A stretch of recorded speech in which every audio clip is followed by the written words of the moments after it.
Welcome to the JP8 Report. This is James Pierce with the JP8 Report, episode 444. Good early morning, everybody. This is James. Yes, you're not looking at a ghost. Now, I'm going to Governor Abbott has a small business forum going on this morning, and here in Copper's Cove, which is awesome, right? I don't think he's ever been to Copper's Cove. He's been to Gatesville, part of one of our Lincoln Reagan dinners, but yeah, he's not going to be here, but his people from his economic development team is going to be here, and they're going to give a symposium from 8 to 2 this morning, today, and it costs $20. That's all, and lunches included. So I'm going to go learn some stuff because I did lose my business about a year and a half ago. So this, this may be an opportunity to learn some stuff, how to better improve my podcast situation. Bring it up to higher standards and stuff, and see how you can run a better business and get some information that I could pass on to other people looking to do the same thing. So this morning I'm doing a JPA report at 6 to 7 instead of doing the morning brief from 6:30 to 7. So, but the schedule will be the normal tomorrow morning. And always you can check on X, and I do put it on Facebook too, about if I have a change coming up in the for the JP8 report. All right. Couple other things before we get started. My baby daughter turned 25 this morning. Yes, Rose Pierce is Dugas is 25 years old. She does not have to work today. She announced that a couple of days ago. She's a EMT, right, up in the Clarksville, Tennessee area, and she works 48 on, 96 off. Man, when I was in the Army, I would probably kill to work 48 on, 96 off. Like, do you forget how to do your job with that amount of time off? So I don't know what she's planning to do, but I hope she has fun. Her husband just turned 27 a couple days ago. Caleb, happy belated birthday to you too. So these two are peas in a pod. Their anniversary is next week. That'll be the second anniversary. And man, these two, if you could ever pick a better husband for a daughter to have, he was it. All right. And he's combat vet, just like I am. He's a really, really cool guy. He's an NCO. But yeah, so Rose turns happy quarter century birthday today. Happy birthday. We love you very much. Okay. Cannot believe you're 25 years old. And then on a sad news, yesterday evening, right before we went to church, I found out, my wife already knew because she was there when it happened. A dear friend of ours named Sue Roberts. She's from Breckenridge, Texas. She passed away. I believe she was 83 years old, and she had pneumonia, and she passed away just when our pastor went in to check on her for yesterday afternoon. But a real good friend of ours passed away, and we don't know anything else about when services are. But my wife was heartbroken when I saw her when she got to church yesterday evening. But keep that family, the Sue Roberts family, in your prayers. But she was really, really. What I remember most about her, she was a really, really nice lady. She's a retired teacher, but she had this red SUV, and you could tell it was hers because she had a Greg Abbott sticker from like 2 elections ago on the back of her car, and it just said Abbott on it. It was really cool. I love that thing. But yeah, you got to take the good with the bad. We'll go back to the good. Remember, Rose turns 25 today. All right. So welcome to the JPA report, episode 444. If you're just coming into the JPA report and you've never followed it, When you look on, it looked like um, Rumble changed a little format on the mobiles, so which looks pretty cool. But if you're on here, you see the screen. It says the JP8 report. You go to the right, you see a bell. If you click on the bell and scroll to the bottom, that's where you see the follow.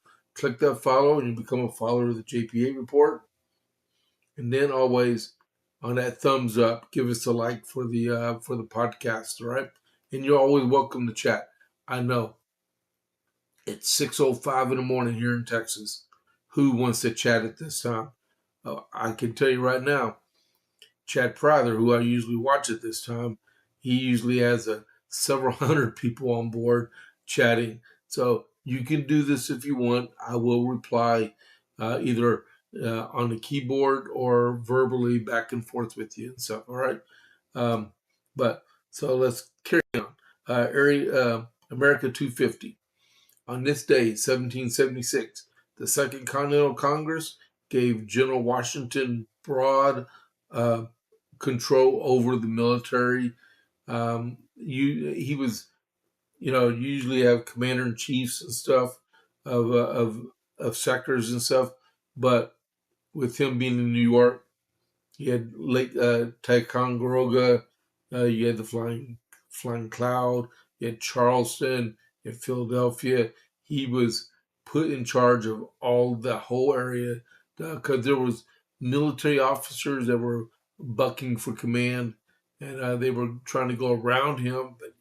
But he had a good group of advisors to keep him informed everything was going. So the Second Continental Congress consolidated all the power for the military onto him. All right. So that's what happened today in 1776. And next is the armament shop. Uh, Good morning, everybody. For the armament shop, whether you're looking for your first firearm, upgrading your setup, or need expert service, Jason at the armament shop is Copper's Cove's premier source for all things shooting. Browse our wide selection of pistols, rifles, and shotguns backed by top tier gunsmithing for repairs, along with reloading supplies and professional cleaning to keep your firearm in peak condition. No rust means you can fire. Okay, always remember that. Need a transfer? Make FFLs. We make FFL transfers fast, easy, and affordable. Need your CHL? Jason can handle those classes. He has over 3 decades of experience. Visit the armament shop today at www. Www.armamentshop.com. That's www.armamentshop.com. I know I went to the camera. That's right. The Armament Shop. Your safety is our priority. Okay. Um, and also welcome to anyone that's looking for um, the Graham Allen show. They took a week vacation. I'm accepting refugees with no issue. Okay. So you're welcome to view the program, to like the program, to follow the program. We do this Monday through Friday. The JP8 report is at 9 a.m. to 10 a.m. Eastern time. And I am based in Central Texas. All right. All right. So next up is the Iran update. Last night, with the 12th night of airstrikes on Iran, oil prices are continuing to climb. CENTCOM, Iran does not control the Strait of Hormuz. Regardless of what the IRGC is saying, they do not control the Strait of Hormuz. Kuwait was attacked again by drones, and Jordan was attacked by missiles. Houthis attacked 2 Saudi oil tankers. It caused them to turn around and go through the Suez Canal. I'll stop right there.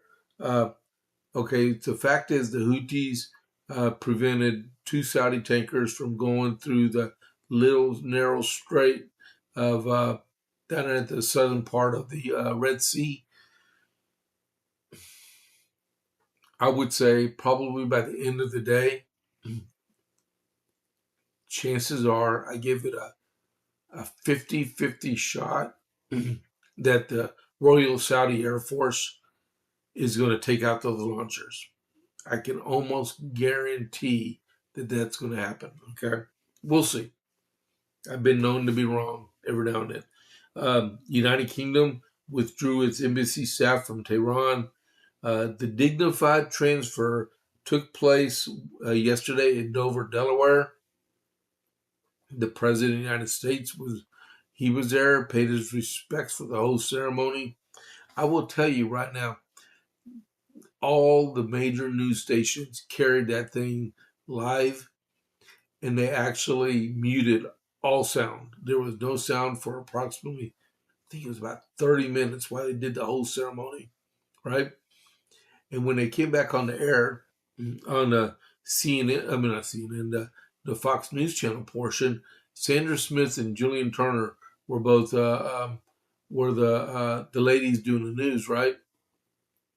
You could tell both of them were crying before they came back on camera. You can tell if you were able to go back and look at yesterday's America's Newsroom, I think it is. Yeah, you can tell both of them were were crying. Which is, there's nothing wrong with that because people grieve in different ways and stuff. But it was a very moving ceremony. I'm breaking up as we speak. Let's see. And then President Trump said Iran will never get a nuclear weapon. All right. So the Dow Jones yesterday lost only 6.06 points, closing at 52,218.58. West Texas Intermediate this morning was at $90.26 a barrel, and Brent crude oil right now is at $98.67 a barrel. All right. Announcements that's coming up today is Pints and Politics, Gatesville, 6 p.m. at Rancher Steakhouse with Gracie the Giraffe as the MC. I know Chip was just playing around on it and stuff. Chip Howell, he has Elephant in Room strategies. This is his thing. He does it all over Central Texas. But yeah, Pints and Politics tonight. It's at the intersection of 84 and 36 in Gatesville, Texas, and it starts at 6 p.m. Next announcement coming Saturday at 11 a.m.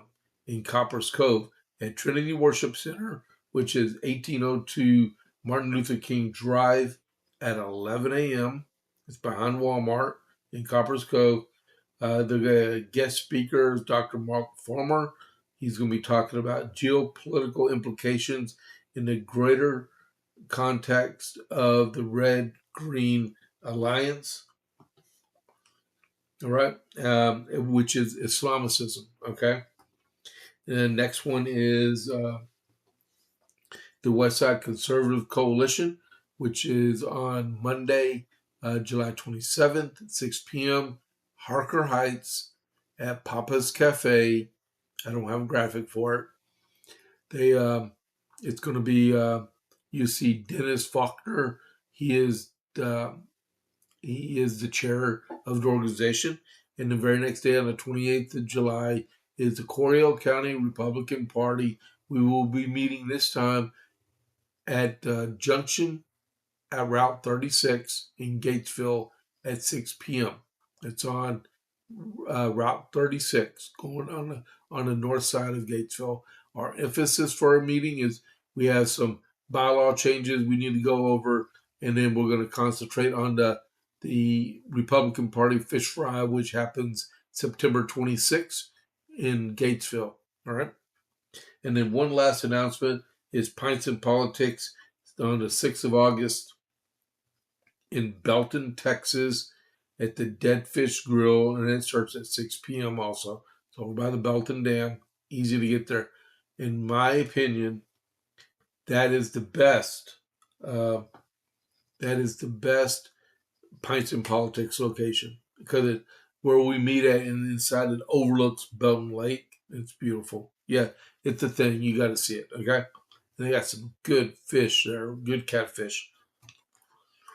All right. So JP8 report. What are we doing on time? 6:15. We're right on schedule. All right. Thank you all very much for tuning in. Don't forget to give me a like for the episode. If you can, give me a follow. Okay. So the first thing we're going to talk about is what's his name? Hassan Piker. All right.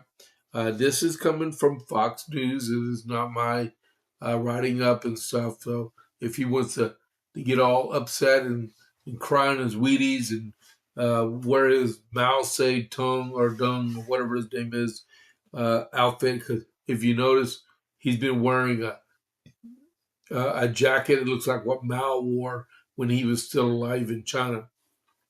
He thinks he's a communist. Well, he is a communist, and he should be dealt with. But we haven't, I guess, the cojones to do anything about it so far. But so he got upset about Mumdani, another communist from Uganda. I'm glad he can't qualify to run for president, though. So he softened his rhetoric toward things going on in politics, and Piker told him to shut up with expletives involved a couple of days ago, right? So in the not in the Muslim world, in the communistic world, you want to rev up your crowd and get them so excited they'll do anything for you. And this is what he wants to keep that rhetoric way up and stuff. To get people to go out and vote the way you want and stuff. And it looks like Mamdani kind of softened when he broke his campaign promise, saying he can't arrest Bibi, which is normal because federal law says we execute stuff like that, and we don't recognize the International Criminal Court as it is anyway, right? So this is what Fox News wrote about Mr. Piker. Far left streamer Hassan Piker told New York Mayor Zoran Mamdani, shut the blank up, because I don't cuss. He put dude after it, and urged progressives to present their policies more boldly during an interview released Wednesday on Zitio's We're Not Kidding podcast in Washington, D.C. I just listened to the New York Times conversation where the New York Times asked him, like, if you had unlimited money, what would you do? Piker said. And then, quote, he's like, exactly the same policies I'm implementing. He said, I'm like, shut the blank up, dude. Piker's criticism came during a broader discussion with Medill Hassan about whether left-wing politicians are too concerned with optics and too willing to retreat when their position draws criticism. And Piker said politicians like AOC risk appearing uncommitted in their positions when they sound hesitant or defensive. And Piker said, if you come across as like even a little worried or a little defensive, then people respond with, oh, maybe she doesn't believe this either. He's actually right, because you see fair weather politicians out there that are always looking at polls like, will I get elected if I vote this way? Or will it cost me votes if I vote like, I've thought like that before when I was in office and stuff. Like, they actually like, well, how would the people perceive if I voted in this instance? Right? Our city council here in Coppers Cove should have thought about that when they voted a couple of days ago, terminating the agreement for a subdivision which would have cost them $1.6 million to actually fix some roads and expand it that were there before the subdivision was coming in. But they terminated their agreement, which would actually bring in a minimum of $2 million a year to the city itself in property taxes. And but they refused to spend $1.6 million for street improvements. So politicians, they get soft about what they're wanting to do. You have it happening on the right, and you have it happening on the left. And his rhetoric is toward AOC and Mamdani and Presley and the whole slew of other people that are trying to rule as a DSA type person or a communist person like he is. He was born in New Jersey and raised in Turkey and then came back to the United States. He's a really rich person. He's never really had to work a day in his life. This is the type of person to bring wealth to the masses without giving up his own. The Twitch streamer continued that the line of criticism of AOC, saying she embraced ambitious policies, but sometimes focuses too heavily on public perception. Just like I was saying, the way she carries herself, I think, is a little too bit like optics driven, too liberal and too optics driven. Fox News reached out to Mondani and AOC, and they both did not respond. So that is Hassan, I think, Mao Zedong Piker, in his little rhetoric of his minions, that he wants them to speak up louder and drive forth with the upper rhetoric and not care less what people are saying about him, because he wants to build up that rhetoric to get more votes on the communistic side of the equation. To me, if I was in charge of the Democratic Party, anyone that associates with the DSA would not be on a ballot of the Democrat Party, but they are, because we're a Big Tent party. Yeah, okay, whatever. So Speaker Johnson, he's doing his best. Yesterday, he got two things accomplished.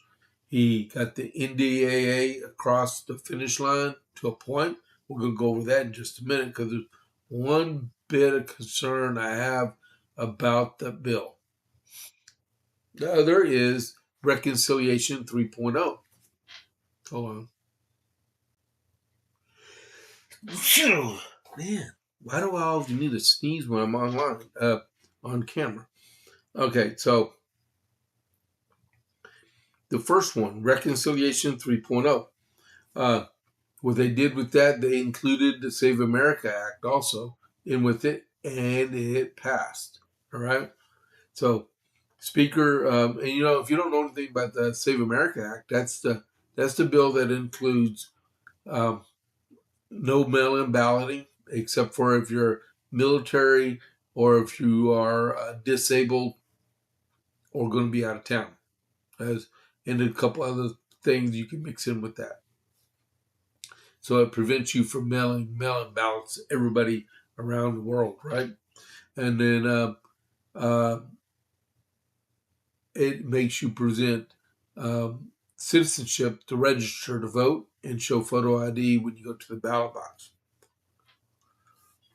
So the rest of this includes Speaker Johnson bypassed the Democrat opposition on a key elections integrity bill as a major step forward in the House on Wednesday. It's a major victory for the Speaker, who had overcome a wall of left-wing opposition and threats of a rebellion from within his own GOP ranks. House Republicans are working to move the Safeguarding American Voter Eligibility, which is Save America Act, as part of a larger $95 billion budget bill.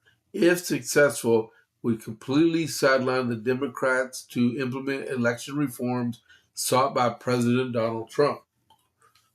They're using a mechanism called budget reconciliation. This would be 3.0, which allows the party in power to pass sweeping fiscal policy by lowering the Senate threshold for advancement from 60 votes to a simple majority. In exchange, however, the legislation is subject to more scrutiny under a strict set of guidelines that actually counts as true fiscal policy. Just a second here. Which means it's got to go through the Senate parliamentarian, which has been in power since Harry Reid was majority leader in the Senate, which is crazy. The bill up for consideration on Wednesday was just the first House-wide step in passing the reconciliation package, which is adopting a framework with spending instructions for relevant committees who will then cobble individual portions together into a massive piece of legislation. Both House and Senate must pass identical versions before it goes to the president's desk. But and it passed 216 to 214, so that's good, right? Sorry about that. Cough drop. It comes after fiscal hawks warned for days that they're uneasy about the budget cuts in the framework to offset the $95 billion. And Chip Roy said he's leaning in the bill, but was still undecided. People wonder why the so-called 3 a.m. caucus exists and why we hold our votes to the last minute to put pressure on Republicans to deliver. It's because they revert to the mean, which is spending, amnesty, unlimited immigration, and political show votes. I want the Full Save America Act. I want this unpaid for spending to be paid for in a fourth reconciliation bill. I want clarity on our war mission while we are backfilling munitions, which is a very good point because you can't spend money like drunken sailors. Sooner or later, that crazy cat will duct tape her. You got to pay for it. The bills are going to come due eventually, and we're just breaking our country in half.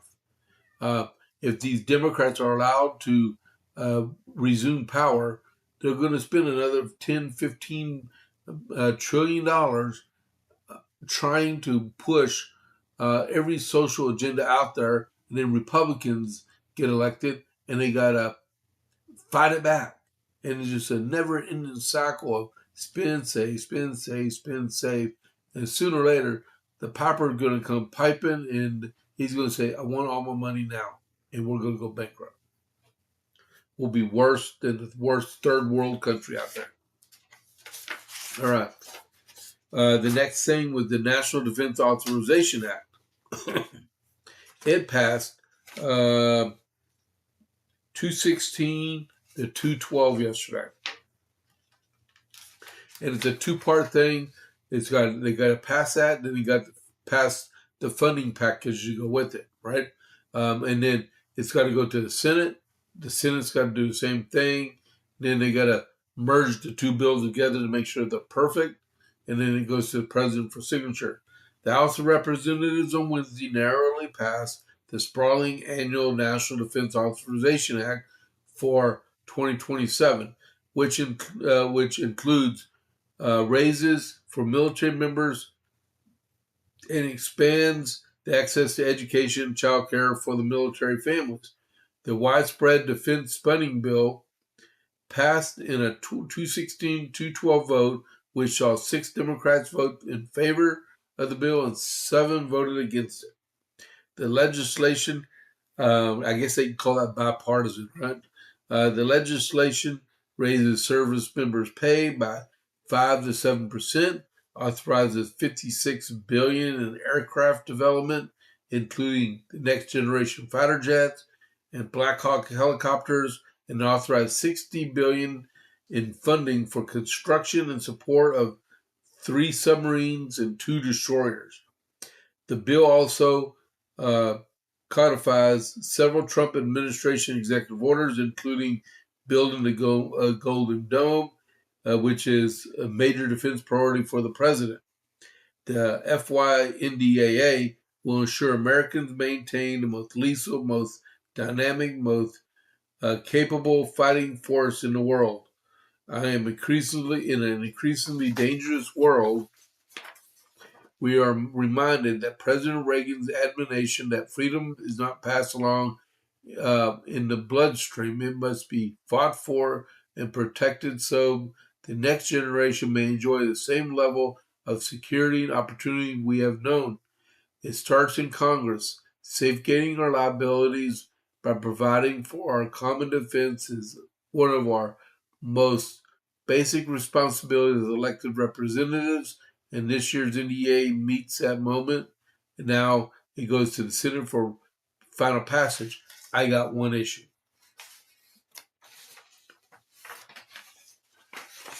So when I was in the Army, I had this sergeant major named Eric Adams, not the mayor of New York, but he was a command sergeant major. He was a 31 uniform. Good morning, Ricky. I see that you're on. I appreciate that. Hey, do you still need a ride this evening? Let me know, or text me, or just put it on the chat here, okay? For Pints and Politics in Gatesville. So a few years ago, after 2021, they forcefully renamed all the southern U.S. military bases, and one of them was Fort Hood.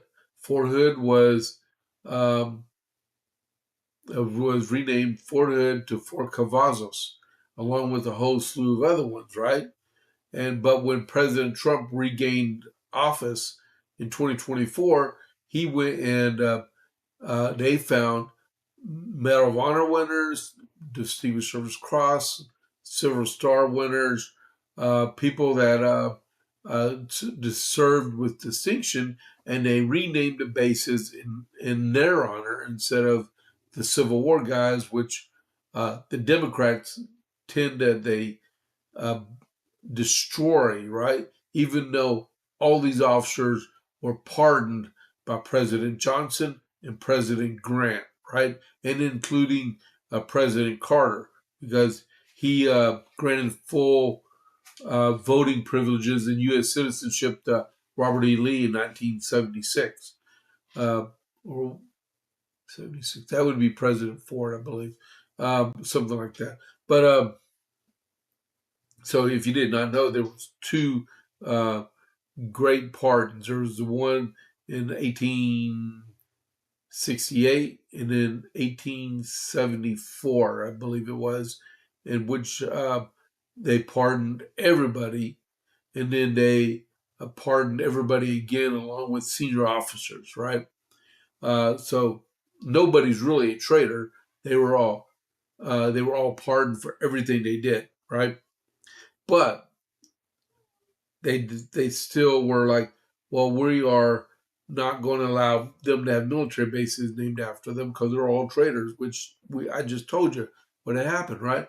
Well, President Trump came back in office and it said, well, we're not going to go back the route because they put it in the NDAA that they had to be renamed. Well, lo and behold, they did it again. And I got someone out right now. He's hopefully he'll get back with me this morning about, is this really true? Or because I cannot find an amendment that took it out of the NDAA. But if you look in the passage, I should have made this the title so everybody could see it. But in the NDAA that was just passed the House of Representatives and going over to the Senate, if you look at it on the actual text of the bill, on page 1431, section 2828, military installation renaming. Upon enactment of this section, the Secretary of Defense shall rename military installations as set forth in the following table. State, Texas, current installation, Fort Hood. And a new installation name, Fort Cavazos. They got North Carolina, Fort Bragg. Goes back to Fort Liberty again. This is unbelievable. Fort Benning is going to become Fort Moore. This is current. This is House Resolution 8800. All right, and I should have. Oh man, I'll do it like this. Okay, if you can see what I'm showing.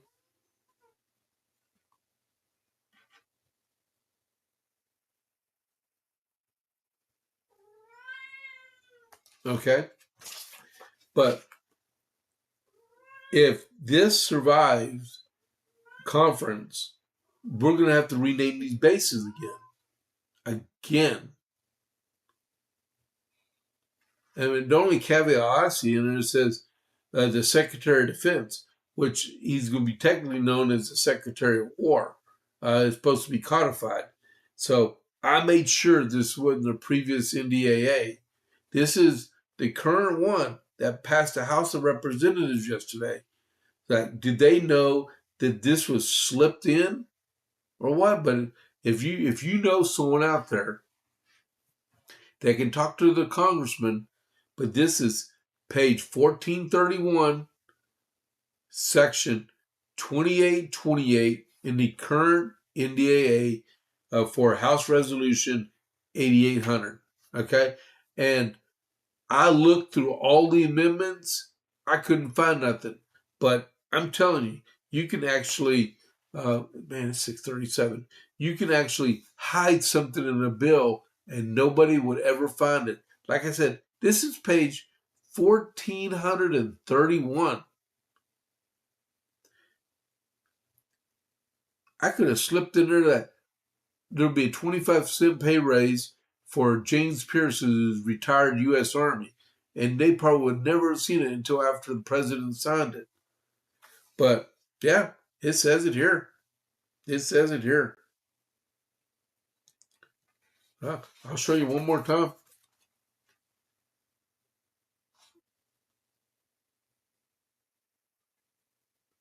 All right. I'm gonna keep this out because that's a serious thing. I gotta ask Chip about it next time I see him this evening. Yeah, man. Okay, that's a good camera shot. Okay, so in the last 20 minutes, we're going to talk a little bit about New Jersey, about elections, voting. So this next section is about Mikey Sherrill, New Jersey. So when the president had his speech on Thursday night, and he was talking about non-citizens registered to vote in voting, he was right. So New Jersey found the same thing happened in their state. And at first she said, no, it would never happen here. And then they found out 6,600 people were, 6,600 non-citizens were registered to vote. So just hours after New Jersey Democratic Governor Mikey Sherrill blamed a software glitch for thousands of non-citizens being registered to vote, in which 400 did vote, the software company issued a statement disputing the claim. IDEMIA, it's IDEMIA, the software vendor for the New Jersey Motor Vehicle Commission, issued a statement saying it was the responsibility of the state government, which is completely controlled by Democrats, to verify eligibility to vote. Quote, IDEMIA works with the New Jersey Department of Motor Vehicle Commission, which has for more than 40 years to support the process through which eligible individuals may indicate their interest in registering to vote when applying for renewing a driver's license or state-issued identification card. It's called a motor voter, okay? IDEMIA's role is to transmit information through the motor vehicle system. The voter registration information is transmitted to New Jersey's Department of State Division of Elections, which is ultimately responsible for verifying eligibility to vote. Information transmitted through IDEMIA must still be validated and adjudicated by the Division of Elections. So the governor blamed the software company on Tuesday, saying the glitch allowed 6,660 non-citizens to register to vote. She also said that as many as 400 of those non-citizens has in fact voted in a recent election, though she claimed those who voted were registered as Democrats, Republicans, and unaffiliated, which it doesn't matter. They illegally voted, right? And were scattered across the state. These individuals answered no when asked on the keypad whether they were a U.S. citizen and were applying for driver's license ID cards, but through no fault of their own, the system registered them anyway. They knew they were not registered to vote, but 400 of them actually went and voted. Now, I'll tell you right now, and this all happened not during her administration, but Phil Murphy, another Democrat that ruled the state for 8 years.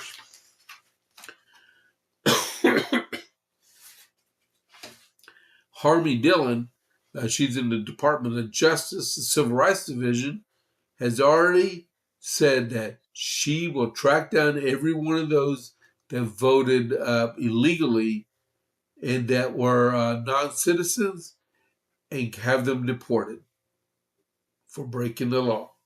All right?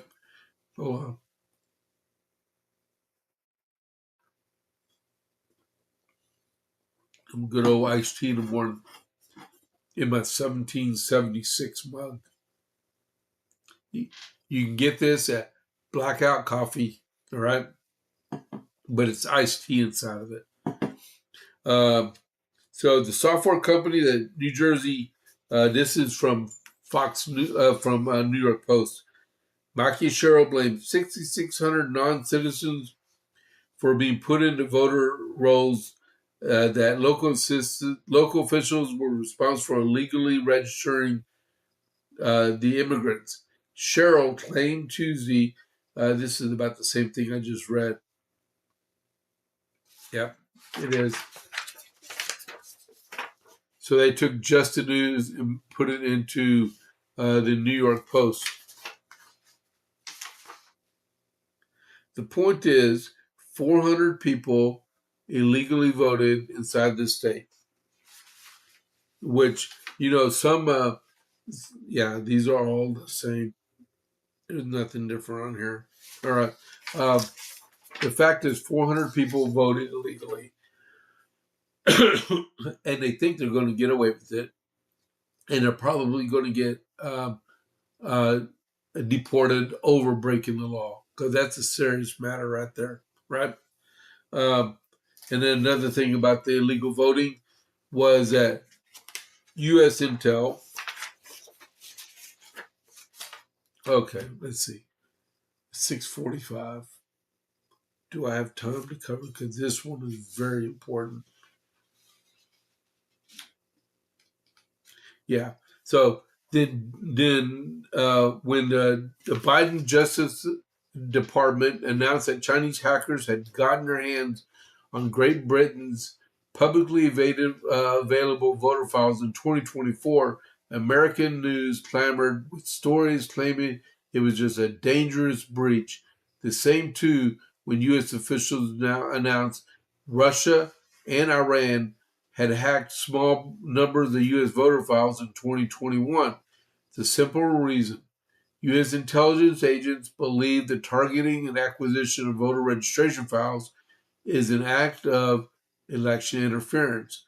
Election interference is a subset of election influence targeted at the technical aspects of the election. Boy, I tell you what, A lawyer had to have written that one. In other words, compromising of election voter registration data is, by the definition, intelligence agencies an act of election interference. Why did they just put that in there, right?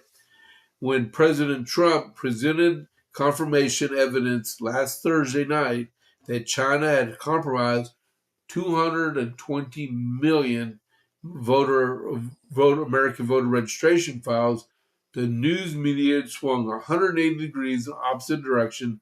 They argued it was old news. No, it wasn't. And not a big deal because you can buy unlimited data in America related to voter registration commercially.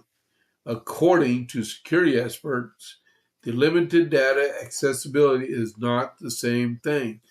The intelligence agencies, in the very documents that Trump declassified and made public for his announcement showing the voting irregularity and security concerns. 2022, NSA became especially concerned when China had escalated its exploitation of voter data by assigning a CNE. I have no clue what that is. That's a person or unit of hackers and cyber thieves. Legacy news media have ignored this fact, and while center-right leaning publications were not as quick to dismiss accuracy or impact of the data breach. The Washington Times said Trump said during his primetime address that the People's Republic of China had acquired 220 million U.S. voter files containing names, addresses, phone numbers, and political party preferences, and other sensitive information.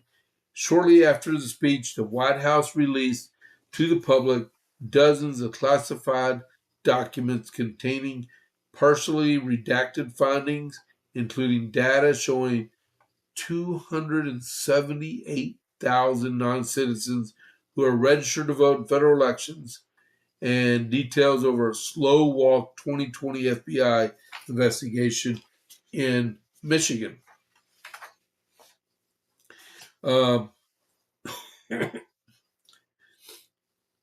So at points, what difference does it make?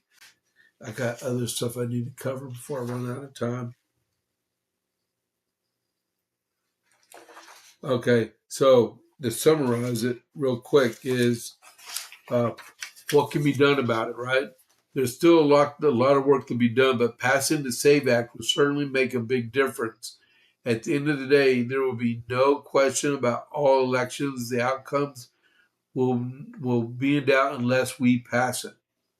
And I think Daryl Isis is saying this, and I think on the other half, it is the actual corruption where we found example after example, including China stealing registered voters' names and other manipulation. But it's more important than that, the confidence of the American people. That's why the president's pushing for a verifiability system through the SAVE Act, and we were simply hoping to get it done before this election. The president has made no allegation on his Thursday speech that votes were flipped by machines. He did not say that, right? The intelligence memos he released back that up. But you don't need to flip votes to have election interference. The illicit acquisition of voter files meets the textbook definition. All in all, this is why we need to Save America Act. You got to verify that they're eligible to vote. You got to verify they are who is registered to vote. That would be voter ID, right? You can't get that type of verification with a mail-in ballot.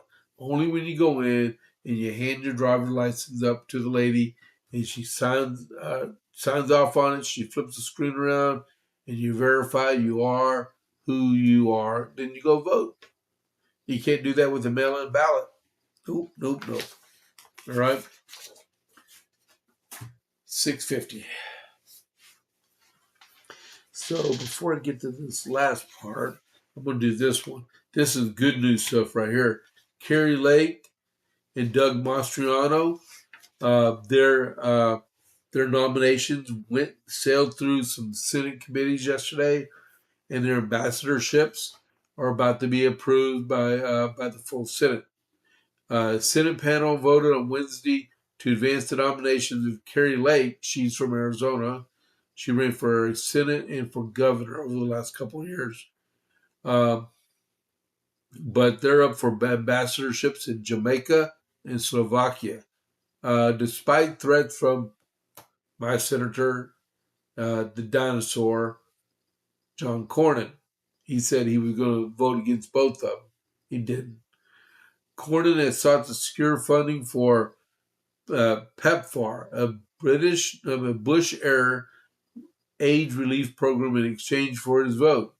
And nevertheless, the Senate panel approved the nominations, with all Republicans backing them for a floor vote. The Senate did not appear to secure the concessions from the White House, and he lost his primary to Ken Paxton. All right. So congratulations to Mr. Mastriano and Miss Lake to be ambassadors in the Caribbean and in Eastern Europe, which is cool. Is that Slovakia? Yeah, Slovakia. So if you look on a map and you see Germany, and in old school back into the early 90s, you saw Czechoslovakia, which is a huge country, right? Well, after the revolutions all in Eastern Europe, they peacefully separated the Czech Republic from the Republic of Slovakia, peacefully. So now you have two separate countries there. All right? Pretty cool. Congratulations to both of them. All right? I'm sure they're going to get unanimous Republican support out of those. Maybe minus John Cornyn.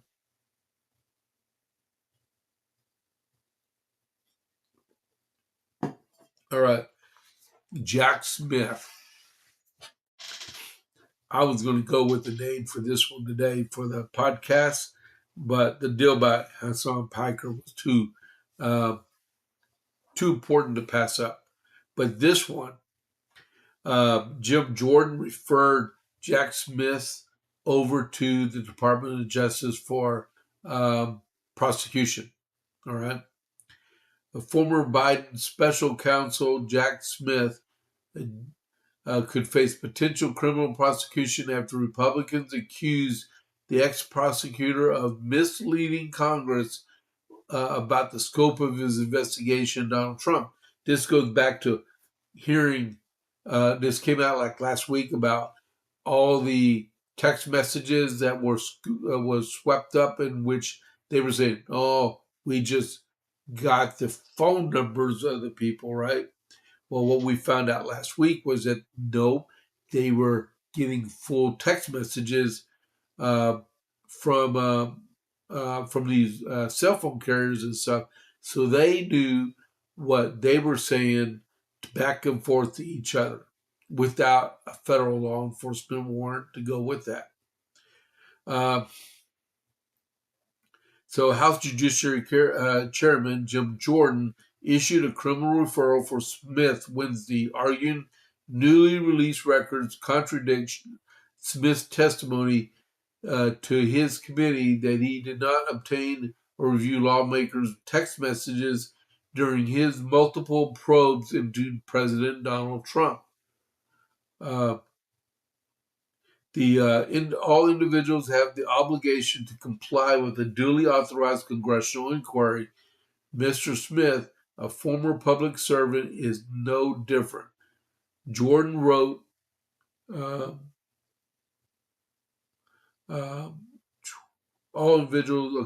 wrote in a letter, Acting Attorney General Todd Blanchett on Wednesday. Yet his testimony included intentionally false statements designed to obstruct the committee's oversight. His conduct can only be understood if an effort is to thwart the committee's inquiry by intentionally making false statements in representations of Congress. Jordan concluded, adding that the Justice Department should examine whether Smith's actions warrant criminal charges. Jordan's letter accused Smith of making false statements during a December deposition before the House Judiciary Committee. Specifically, Jordan argued that responses provided by Mr. Smith gave the impression that neither Mr. Smith nor his team had access to content of members' private text messages, because over and over it said, no, they didn't. And now we know this to be false. The referral comes after Smith faced mounting scrutiny whether Republicans were allegedly weaponized the Justice Department and violating constitutional privacy during his investigations into election interference with the president, right? He said he denies all wrongdoing. And Jamie Raskin, congressman from Maryland, the blowhard, the top Democrat in the House, blasted Jordan's referral because they didn't want him to, to put a tarnished image on the Democrats, right?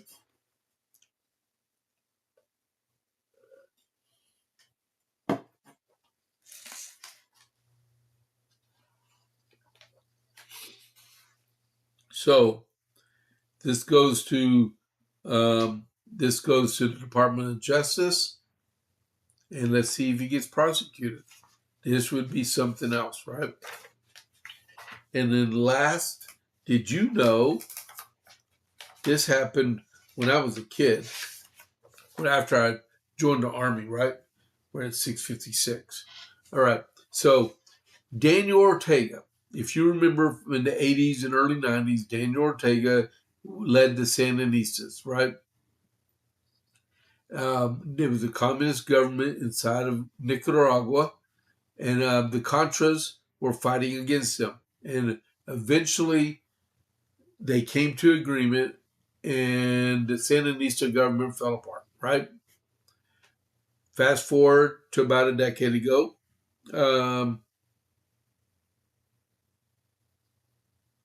Okay, so let me read this real quick. Ortega assumed power after revolution and led the country until 1990, which I just said, right? He was voted out of office and accepted the results of the election, and for the next 16 years, he led opposition movement before being reelected in 2016, which was 10 years ago. Yesterday, I hope you're sitting down. Nicaragua's co-president is taking intense heat from the State Department after the Socialist Revolutionary declared that the Central American country he rules alongside his wife will no longer hold elections. The State Department on Tuesday condemned Daniel Ortega, who has retained power as the country's leader for nearly 20 years, writing his declaration that under his family's dictatorship, Nicaragua will never again hold elections, bear true authoritarian nature that Daniel Ortega and Rosario Murillo have abandoned even the pretense of popular content. That is crazy. He's 80 years old. He can't hang around too much longer. But no more elections in the country of Nicaragua. And that's crazy. He holds co-power with his wife. How's this even tolerated in Nicaragua? I'm sure we haven't heard the rest of the last of it. I'm going to go over this again tomorrow. It's already 6:59, so I got my deal. I got to be at 8:00, right? I'm glad everyone tuned in this morning. We got a whole lot of people to watch, which is good.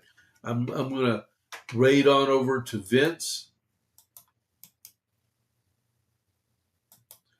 and I will see y'all tomorrow morning at JP's morning brief at 6:30, right?